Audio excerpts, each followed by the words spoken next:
اب رمضان شریف بھی آ رہا ہے، اور آپ کو معلوم ہے ہم نے رمضان میں پڑھائی رکھی ہے، چھٹیاں نہیں رکھی۔ جب میں نے حسنین شروع کیا 1999 میں، تو اللہ نے میرے دل میں یہ بات ڈالی کہ رمضان تو علم کا مہینہ ہے، انا انزلناہ فی لیلۃ القدر، اور چاروں آسمانی کتابیں رمضان میں اور سارے صحیفے رمضان میں۔ اپنے اللہ کو کیا پسند تھا اس مہینے کا۔ حضرت ابراہیم علیہ السلام پر چھوٹی کتابیں اتری یکم رمضان کو، حضرت موسیٰ علیہ السلام پر تورات اتری 2 رمضان کو، حضرت داؤد علیہ السلام پر زبور اتری 6 رمضان کو، حضرت عیسیٰ علیہ السلام پر انجیل اتری 12 یا 18 رمضان کو، اور اللہ کے نبی پر قرآن اترا فی لیلۃ القدر، لیلۃ القدر میں اترا۔ تو سارا آسمانی علم رمضان میں اترا۔ سارے مہینوں کے نام عربوں نے رکھے، محرم، صفر، ربیع الاول، ربیع الثانی، جمادی الاولی، جمادی الثانی، رجب، شعبان، رمضان، شوال، ذوالقعدہ، ذوالحج۔ اس میں جو رمضان ہے یہ نام اللہ نے رکھا، باقی مہینوں کے نام تو رکھے عربوں نے۔ پھر ان کی زبان پہ اللہ لایا رمضان، چونکہ ابھی تو دنیا بھی نہیں بنی تھی اور اللہ نے قرآن کی تلاوت فرمائی تھی، تو اس قرآن میں تھا شہر رمضان الذی انزل فیہ القرآن۔ تو رمضان کا نام اللہ نے پہلے سے چن رکھا تھا، پھر ان سے رکھوا دیا۔ رمضان کہتے ہیں رمض یرمز، جل جانا، جل جانا۔ رمضان کو رمضان کیوں کہتے ہیں؟ کہ اس میں گناہ جل جاتے ہیں۔ مسلمان پہلا روزہ رکھتا ہے اور اس کے گناہ اللہ جلانا شروع کرتا ہے، اس کی بھوک پیاس کی آگ میں گناہوں کو ڈالتا ہے، جلاتا ہے۔ آخر 29 رمضان یا 30 رمضان آخری رات اللہ تعالیٰ اس کی پچھلے سال کے سارے گناہ معاف فرما دیتا ہے۔ تو اس کو اس سے تشبیہ دی گئی کہ جیسے جلنے سے چیز ختم ہو جاتی ہے، رمضان کے روزے کی بھوک اور پیاس کی تپش سے اللہ تعالیٰ پچھلے سال کے سارے گناہوں کو معاف فرما دیتے۔ تو مجھے خیال آیا اس وقت جب ابھی بالکل کزرع اخرج شطأہ تھا، ہمارے مدرسے کی مثال کزرع اخرج شطأہ، دعا کرو اللہ تعالیٰ فاستغلظ فاستوی علی سوقہ سے بنا دے۔ امید تو ہے کہ کچھ شکل اللہ نے بنا دی، اللہ اسے پوری دنیا میں پھیلا دے۔ میری تو تمنا ہے کہ ایک ایسی مثبت سوچ کے علماء کے اللہ میرے ذریعے سے تیار کروا دے جو امت کو جوڑنے والے ہوں، توڑنے والے ہوں۔ کتنا ظلم و ستم ہے کہ پیسے بھی لیتے ہیں اور امت کو توڑ کے چلے جاتے ہیں۔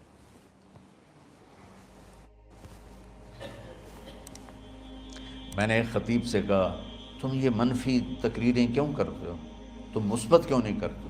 تھوڑی چیزیں ہیں بتانے کے لیے لوگوں کو جس پر سارے مسائل، سچ بولو، کون سا مسئلہ کس کے خلاف کہے گا، محبت کرو، کس مسلک کے خلاف ہے یہ بات، ماں باپ کی خدمت کرو، رزق حلال کماؤ، شراب سے بچو، زنا سے بچو، جوئے سے بچو، سود سے بچو، رشوت سے بچو، جھوٹ سے بچو، ظلم سے بچو، ماں باپ کی نافرمانی سے بچو۔ یہ کتنی باتیں ہیں جو امت کو بتانے کی ضرورت۔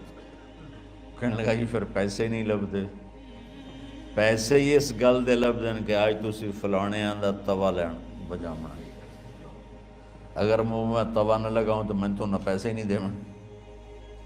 تو یہ اس وقت سٹیٹس ہے، تو کیا پیغام جائے گا؟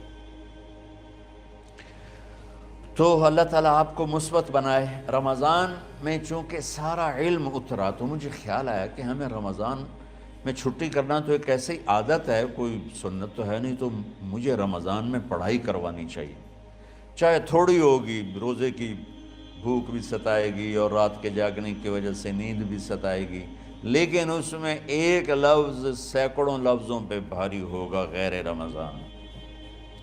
تو میں کراچی گیا اور مفتی تقی صاحب دامت برکاتہم سے سب سے پہلے جا کے مشورہ کیا کہ حضرت میں چاہتا ہوں کہ رمضان میں چھٹی نہ ہو، پڑھائی ہو۔ اس وقت رمضان سردیوں میں تھا، تو تو وہ بڑے خوش ہوئے، کہنے لگے یہ تو بہت اچھی بات۔ اصل میں ہمارے اکابر نے رمضان میں چھٹیاں اس لیے رکھی تھیں کہ سارا سال تو عبادت ہوتی ہے بالواسطہ، پڑھنا پڑھانا عبادت ہے ایک واسطے کے ساتھ، اور روزہ، نفل، تہجد، تلاوت یہ عبادت ہے بلا واسطہ۔ تو طلباء، علماء رمضان میں اپنا وقت عبادت میں گزاریں، کہنے کہ اب وہ عبادت تو ہوتی نہیں رمضان میں، تو بہتر ہے آپ پڑھائی شروع کرائیں، بہت اچھا ہوگا۔ وہ تو اتنے بڑے ہاتھی کے پاؤں میں سب کا پاؤں، اتنی بڑی ہستی نے، وہ صرف پاکستان کا سرمایہ نہیں پوری امت کا سرمایہ ہے، تو ان کی اس بول نے نا مجھے ہمت دے دی۔ تو پھر میں نے یہاں آ کر اس وقت یہ پہلی جماعت مولوی عدنان صاحب کی اور مولوی مسعود صاحب اور کچھ انتقال کر گئے رحمۃ اللہ علیہ، یہ تھے، تو ہم نے رمضان میں سبق شروع، اس وقت ذرا میری ہمت تھی تو میں رات کو پڑھاتا بھی تھا، بیان بھی کرتا تھا۔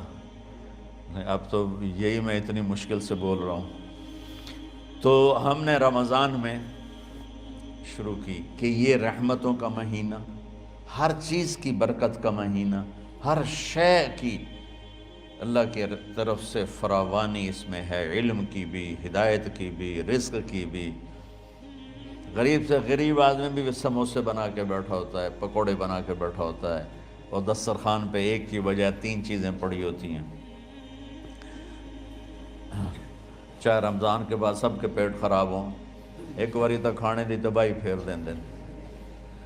روزے کا مقصد ہی فوت ہو جاتا ہے۔ روزہ تو ہوتا ہے بھوک کے لیے، پر وہ اتنا کھاتے ہیں کہ سحری کا کھانا افطاری تک ہضم نہیں ہوتا، اور افطاری کا کھانا سحری تک ہضم نہیں ہوتا، پر انہیں دونوں کا ہی کھاونا ہے۔ کہتا بھوک نہ لگے، بھوک نہ لگے۔ وہ بھوک لگنے کے لیے تو روزہ ہے۔ ایک تو یہ جسم کو صاف کرتا ہے، دوسرا غریبوں کی غربت کا احساس پیدا کرتا ہے کہ جو بھوک تو آج برداشت کرتا ہے، غریب روزانہ یہ بھوک برداشت کرتا ہے۔ تو اللہ کے غریبوں کا، غریب بندوں کو کی خدمت کر، ان تک اپنے مال پہنچا، اپنا اللہ نے دیا ہے تو ان کو بھی اس میں شریک کر، قبر میں لے جائے گا۔ تو اللہ تعالیٰ نے میرے دل میں یہ ڈالا، تو ہم نے تعلیم رمضان میں شروع کی، کیونکہ قرآن رمضان میں اترا، انجیل رمضان میں اتری، زبور رمضان میں اتری، تورات رمضان میں اتری۔ پھر اللہ نے اس مہینے کا نام خود رکھا شہر رمضان، شہر رمضان۔ اس میں شب قدر رکھی، اس میں رات کی ایک نماز۔ اچھا، پہلی امتوں پہ روزہ فرض تھا افطاری سے افطاری، افطاری سے افطاری، بہت شدید تھا، 24 گھنٹے کا روزہ۔ بس افطاری کے بعد آنکھ لگ جاتی تو روزہ اگلا شروع ہو جاتا تھا۔ تو ہم پر بھی پہلے ایسے ہی روزہ اترا، افطاری سے افطاری۔ تو ابن سرمہ رضی اللہ تعالیٰ عنہ اونٹ چرانے والے تھے، وہ شام کو لوٹے تو بیوی سے پوچھا کوئی افطاری کا سامان ہے؟ انہوں نے کہا ہے تو نہیں، میں کہیں سے لے آتی ہوں۔ وہ گئیں افطاری کا کوئی سامان لینے، ان کو تھوڑی دیر ہو گئی اور ان کی آنکھ لگ گئی، تھکے ہوئے تھے، سورج ڈوب گیا۔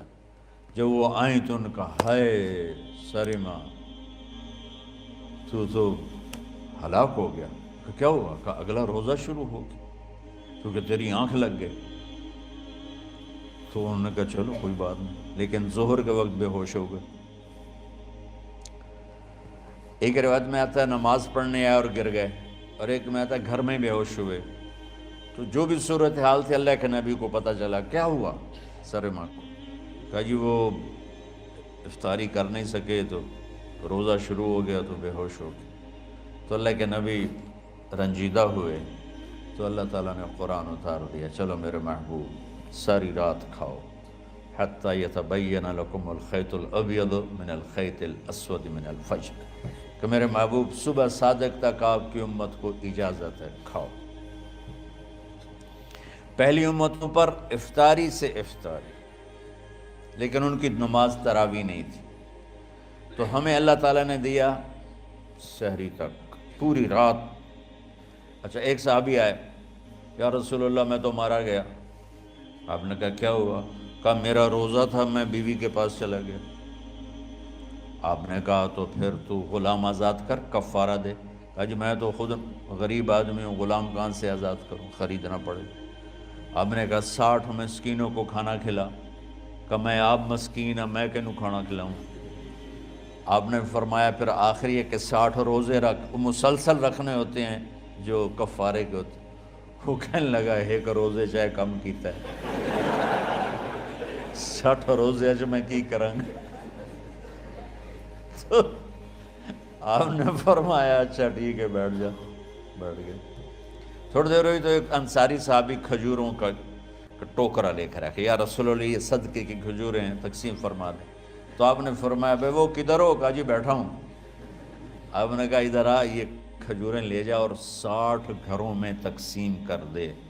سبحان اللہ, اللہ نے اس امت کو لاڈ لڈائے ہیں, یہ اللہ کی لاڈلی امت. عجیب واقعہ یہ. کہنے لگا یا رسول اللہ, اللہ کی قسم مدینے میں مجھ سے غریب کوئی نہیں, آپ ایسا کرو یہ میرا کفارہ مجھے ہی صدقہ کر دو. تو آپ اتنا ہنسے کہ یہ آخری دانت نظر آنے لگے. بہت کم ایسا ہوتا تھا. فَضَحِكَ حَتَّى بَدَتْ نَوَاجِذُهُ, ایسا ہنسنا آپ کبھی کبھی ہنستے تھے کہ آخری دانت پورا منہ کھل جائے. تو آپ اتنا ہنسے کہ آخری دانت تک نظر آنے لگے. تو آپ نے کہا اچھا جا لے جا تیرے واسطے, لیکن یہ صرف تیرے لیے اور کسی کے لیے نہیں ہے. تو جب ایسی خیانت ہوئی تو اللہ تعالیٰ نے دوسرا حکم بھی اتار دیا, باشروہن, کہ تمہارے لیے بیوی بھی حلال ہے, کھانا بھی حلال ہے جب تک صبح صادق نہیں ہو جاتی. لیکن اللہ نے ہمیں ایک نماز عطا فرما دی جس کو ہم آج صلاۃ التراویح کہتے ہیں. میرے نبی کے زمانے میں اسے قیام اللیل کہا جاتا تھا. تراویح کا نام کب پڑا اس کا تو مجھے پتہ نہیں, کہیں نہ کہیں لکھا ہوگا, لیکن صحابہ کے دور میں اس نماز کا نام تھا قیام اللیل. اس لیے حضرت عائشہ رضی اللہ تعالیٰ عنہ کی روایت ہے نا, جس سے 8 رکعت والے حضرات استدلال کرتے ہیں کہ رمضان اور غیر رمضان میں اس کو امام بخاری نے قیام اللیل کا ہی عنوان دیا ہے. آپ نے 11 رکعت سے زیادہ نماز نہیں پڑھی. ایک ضعیف روایت میں ہے کہ آپ نے 3 دن پڑھائی نماز, یہ تو صحیح روایت ہے. کتنی رکعت پڑھائی؟ تو ایک ضعیف روایت میں ہے کہ 20 رکعت پڑھائی. اچھا ضعیف روایت سے عبادت ثابت نہیں ہو سکتی, حکم شرعی. تو جب حضرت عمر رضی اللہ تعالیٰ عنہ نے سب کو, اب میرے نبی کے دور میں 3 دن کے بعد آپ تو آئے نہیں کہ کہیں فرض نہ ہو جائے, تو صحابہ اپنے طور پر قرآن سنتے تھے ٹولیوں میں. صدیقی دور میں 2 سال وہ فتنوں میں گزرا, تو اس میں بھی اسی طرح چلا کہ ٹولیوں میں ہوتی تھی. حضرت عمر رضی اللہ عنہ کے زمانے میں حکومت مضبوط ہو گئی, طاقتور ہو گئے. تو ابتدائی سالوں میں نہیں, چند سالوں کے بعد اب مسجد میں تشریف لائے تو لوگ اس طرح کوئی 4 ادھر 4 ادھر 5 ادھر 10 ادھر 20 ادھر, تو کہنے لگے ان کو ایک ہی امام پہ جمع کر دیا جائے تو کتنا اچھا ہوگا. تو آپ نے سب کو اکٹھا کیا اور ابی بن کعب رضی اللہ تعالیٰ عنہ کو امام بنایا اور سب کو ایک نماز پہ جمع کر کے 20 رکعت کا حکم عطا فرمایا. تو حضرت عمر کا یہ عمل اس حدیث کو مضبوط کر دیتا ہے کہ چونکہ میرے نبی نے کہا علیکم بسنتی و سنت الخلفاء الراشدین من بعدی, کہ میری اور میرے خلفاء راشدین کی سنت پر مضبوطی سے عمل کرنا. تو حضرت عمر کا جو 20 رکعت طے کرنا ہے, اگر ان کا اپنا اجتہاد ہے تو بھی ہمارے لیے عمل کے لیے کافی ہے, اور اگر ان کو یہ یاد ہے کہ میرے نبی نے 20 پڑھی تھیں تو اور زیادہ اچھی بات ہے. لیکن بہرحال جو 8 پڑھتا ہے ہمارا اس پہ بھی کوئی اعتراض نہیں, چونکہ وہ بھی حدیث کے ساتھ بات کرتا ہے, اور باقی پوری امت 20 پڑھتی ہے, ان پر بھی اعتراض نہیں. میں ایک جگہ سے گزر رہا تھا, نماز کا وقت ہو گیا, اہل حدیث کی مسجد تھی, میں وہاں نماز پڑھنے چلا گیا. تو ایک بہت بڑا اشتہار لکھا ہوا تھا, 20 تراویح ثابت کرنے والے کو 5 لاکھ روپے انعام. کہ کس قدر بے وقوفی ہے اور کس قدر احمقانہ یہ امت کی باتیں ہیں کہ 20 تراویح، سینکڑوں سال سے امت کا عمل 20 تراویح آ رہا ہے۔ تراویح کا نام جو پڑھا مجھے یوں لگتا ہے کہ اہل مکہ، یعنی اہل مکہ جو تھے نا، وہ 4 تراویح پڑھ کے ایک طواف کرتے تھے،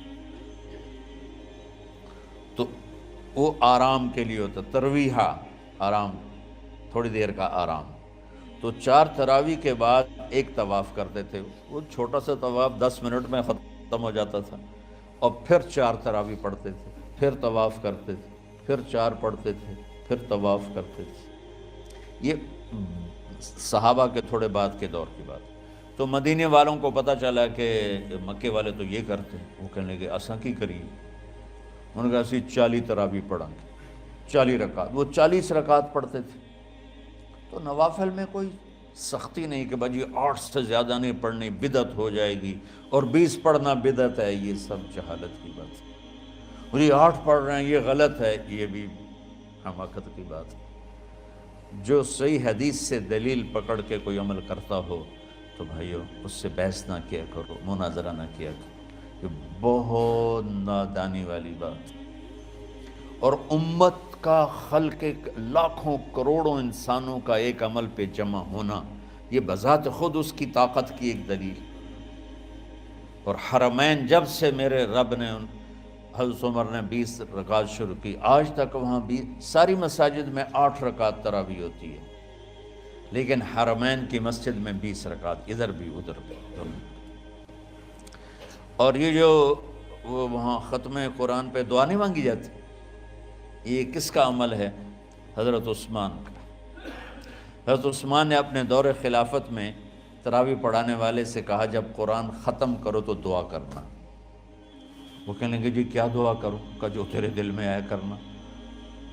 تو ختم قرآن کی رات تراویح کی آخری رکعت میں من الجنت والناس کے بعد دعا کے لیے ہاتھ اٹھانا، یہ حضرت عثمان رضی اللہ تعالیٰ عنہ نے اس کو زندہ فرمایا۔ اور امام دعا کرتا تھا 1 منٹ، 10 منٹ، 20 منٹ، جتنے بھی، اور پیچھے لوگ آمین کہتے تھے۔ وطر کی جماعت نہیں ہوتی تھی، وطر کو باجماعت حضرت مولا علی رضی اللہ تعالیٰ عنہ نے شروع کی کہ وطر کو بھی باجماعت پڑھا جائے۔ تو یہ ان کی سنت ہے کہ وطر کو باجماعت پڑھا گیا۔ تو اب یہ لہٰذا یہ سارے سنت جو کام ان خلفۂ راشدین سے ہوا وہ بھی سنت ہے۔ تو اللہ نے ہمیں ایک عبادت دے دی کہ میرا قرآن پڑھو اور سنو۔